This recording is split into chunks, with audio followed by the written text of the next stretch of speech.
Hey everyone, I'm John Lynn, the founder and chief editor at Healthcare IT Today. We're excited to bring you another in our series of interviews with top leaders in health IT. And our guest today is Tom Niehaus. He's Executive Vice President at CTG, and Chad Alessi, a Managing Director of Cybersecurity at CTG. Welcome, guys. Thank you, John. Glad to be here. Yeah, excited for this discussion. A lot of energy here at HIMSS, a lot of discussions happening with healthcare organizations. But before we dive into some of the topics today, Tom, why don't you start us off? Tell us about yourself and CTG. Yeah, thanks, John. So Tom Niehaus, I'm the EVP, essentially the Chief Executive for CTG in the Americas. Okay. CTG is a IT services company. We cover a lot of industries, but our biggest vertical is healthcare.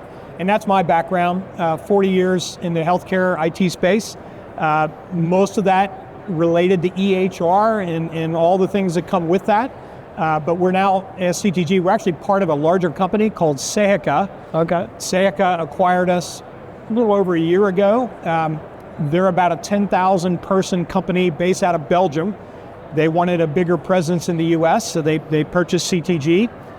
They too are very into healthcare. In fact, two of the leading EHRs in Belgium, one of them is a Seika product. The other one is a partnership that Seika has. So they're two very vested in healthcare. We're thrilled to be at HIMSS this week. There's a lot of activity for us talking about EHR related things, but also technology in general. Technology in general as it relates to cloud services. Cybersecurity is one of the big ones in healthcare and all industries. So I'll let Chad introduce himself. Yeah, Chad, tell us about yourself. Great to be here, and thanks for inviting me. Chad Alessi, I'm a Managing Director for our cybersecurity practice. As Tom mentioned, I have experience in 20 years in cybersecurity and operations management, working in healthcare as well as other industries like energy, and trying to drive our cybersecurity services. So Seika has a mature global practice from cybersecurity, and we are driving that here in the US as well. We like to say we build globally but sell locally, and so that's kind of how we're trying to drive the new cybersecurity services we have at CTG.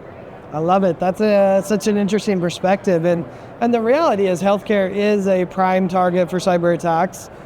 Patient safety is on the line, and they leverage that against us. And they understand that's the challenge for us that we have to deal with. So Tom, how do you define resilience in the context of healthcare? And maybe what's the first essential step that organizations need to take to achieve that resiliency? Yeah, so in healthcare, as you know, John, as you said, it's a prime target. And over the last 10 years, there have been some pretty significant breaches. And I think, when I think about defining it, the first step is anticipating, right? What are all the things that can happen? And surely there's a lot of awareness around that. And the idea that you have to be able to withstand these attacks that are inevitable. The attacks are going to happen. And to me, the focus these days is on how you can withstand that, and then how you can recover after it happens. So, you got the anticipation piece, you got the piece you have to be resilient and withstand that, and then recovering and getting back to business without impacting patient safety and operations of the healthcare system. And then the last piece of that, if you've been through that and you're paying attention to what's going on, is adapting, because there's always new ways that people want to attack. And we've seen it. There, if you go through some of the history in the last 10 years, it's been different types of attacks, but they're all out there and they're waiting, and they're not going to stop. All right. So it's to me that having a plan, being able to withstand it, and then how do you recover? And that part, people, 5-6 years ago, we're always thinking about the IT part of that. Now it's the operational impact. How are we going to operate when we don't have our traditional systems and things like that? So that's the big focus, I think, today. Yeah, and we've seen that not only are we going to be attacked, but we're probably going to get breached. I think everyone's saying that realization as well, which is to your point. Yeah. How are you going to recover when a breach happens? Because it's probably going to happen to everyone at some point. I think those are the challenges. Now, Chad, I think what's interesting, though, is that many people look at security and innovation as kind of these enemies. So how can an IT leader balance innovation with security to make sure that their providers and their healthcare organization are able to be resilient against the attacks, but they don't slow down the digital transformation that needs to happen in their organization? Yeah, it's a great question, and it's really a tricky one as well, right? Because oftentimes it is looked at as two opposing efforts between security and innovation. What we see a lot of the times is that security is an afterthought, and we really try to help organizations look at it from a security-first approach. And so looking at it by security by design, helping them understand that by baking in security in the beginning and baking it into the design process, that you're actually looking at security first, and it's actually an enabler and not something that actually slows you down. And so looking at things that they can try to deploy when they're working through their design processes, and then incorporating that security aspect into their design process is really key to helping with that innovation and making sure that it's a smooth transition and doesn't slow it down as an afterthought, and the kind of what we call used to be bolting on security after you've actually done the design and the build out. Yeah, it's like security has to be part of the culture of the organization as opposed to an afterthought. Oh yeah, shouldn't we address that? Yeah, right. It should be addressed early and often, right, in your DevSecOps type of operations. Yeah,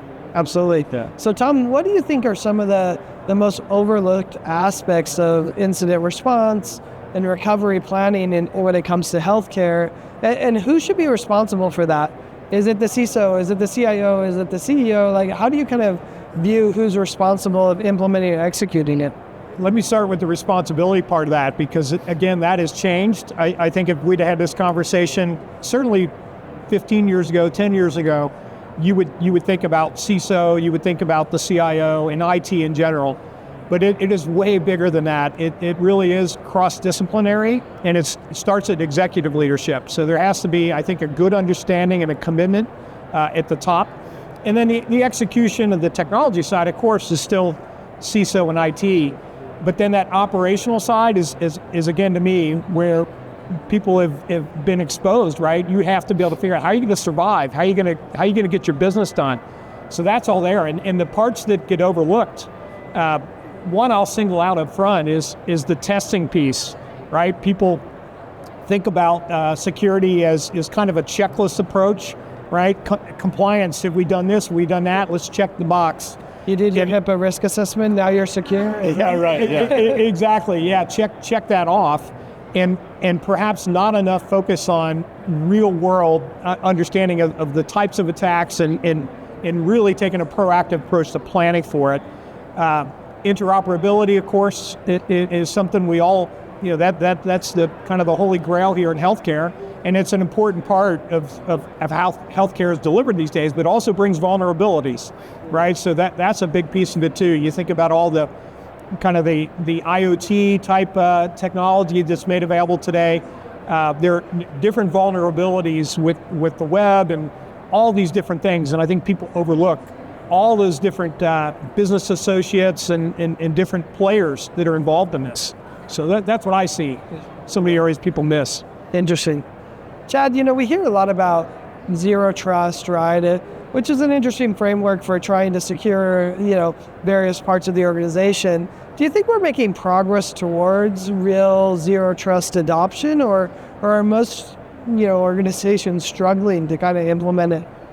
Yeah, I think healthcare organizations like the idea of zero trust. It would like to implement it across their environments, but it's a challenge in a number of different ways. But they're still really reliant on legacy systems, and those legacy systems were not designed for zero trust environments. And so you can't deploy zero trust across a lot of those legacy environments and our legacy systems, and in that way, the entire system itself. And that becomes a challenge, right, for them to actually get that done. There's also the issue around third-party integration and third-party risk. And so those zero trust environments don't spread to the third-party environment as well. And so healthcare organizations don't necessarily know whether or not some of their supply chain is actually adopting zero trust. And that becomes a true problem and a true issue.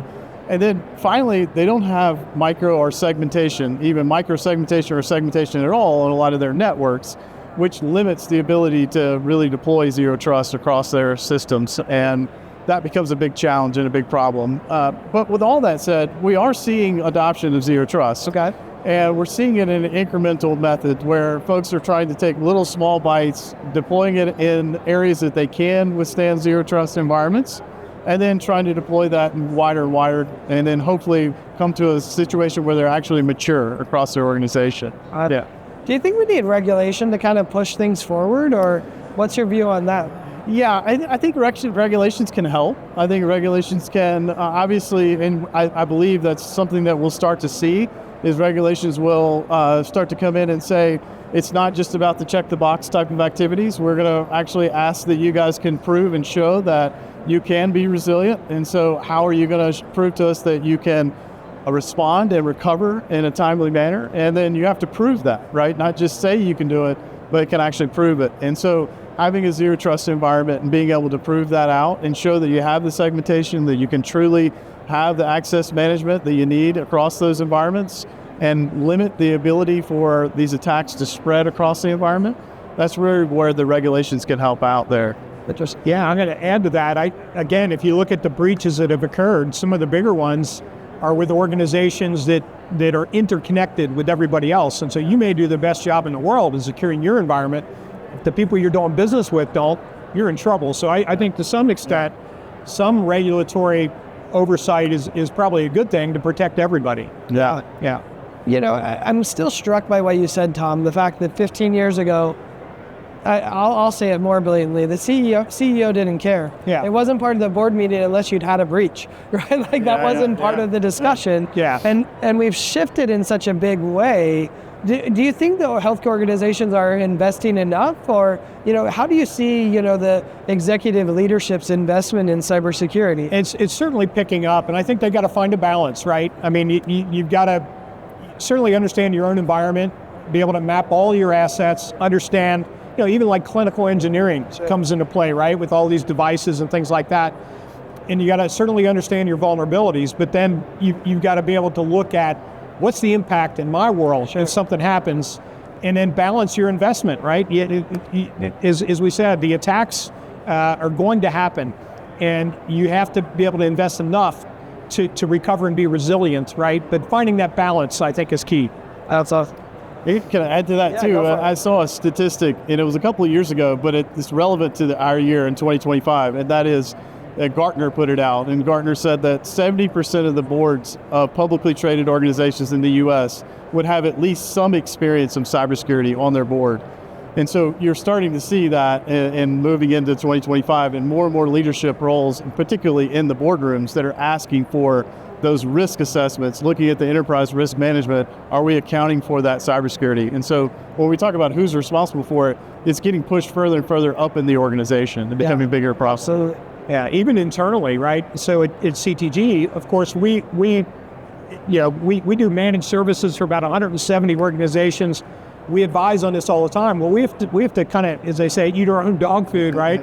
And so we have an executive cybersecurity team that meets every month, and we review the whole plan. Certainly the threats, but also our plan and how well prepared are we, right? And that's for us. We're not a health system, right? We're just protecting our company in this case and our customers. But it's come a long way. Sure. So Chad, what do you think's next for healthcare cybersecurity? What should people be watching for, working on? What's happening next? Yeah, it's a lot of the things that we've been talking about today. And so it starts with more of AI-driven threat intelligence and threat response. So I think the threat actors are actually using AI today to deploy these attacks. And so healthcare organizations are going to have to find ways to use the AI tools that at their disposal to be able to counteract those. So we'll start to see more of the threat intelligence from an AI perspective, and then also the threat intelligence on the response side as well. So you'll see more and more of that widely adopted. You're also going to see these environments where there's greater scrutiny over their supply chain. So increased supply chain security. And so that is going to be required from the healthcare providers, and then eventually it'll move to the regulators as well. And so regulation is actually going to come forward and be more around resiliency regulations and not just check the box regulations. And so being able to prove the fact that you can recover and respond to those and be able to withstand attack and adapt to it as you do that. And then finally, we think you'll start to see more of a mature environment around zero trust. And so that's going to really become a big issue with maintaining that micro segmentation and segmentation within your networks so that you can actually have a mature zero trust environment. That's awesome. Tom, Chad, I appreciate you taking time to talk with us. I don't know any CIO, CISO, CEO that isn't losing sleep at night because of this topic, because it is a challenging one, and it's an important one for every healthcare organization. So I appreciate you shedding some light on it and what they can do to better address it. And thanks everyone for watching and listening. If you want to find more great healthcare IT content like this, be sure to check it out at healthcareittoday.com or search for Healthcare IT Today on your favorite podcast application. Thanks so much, guys. Thanks, John. Thank you.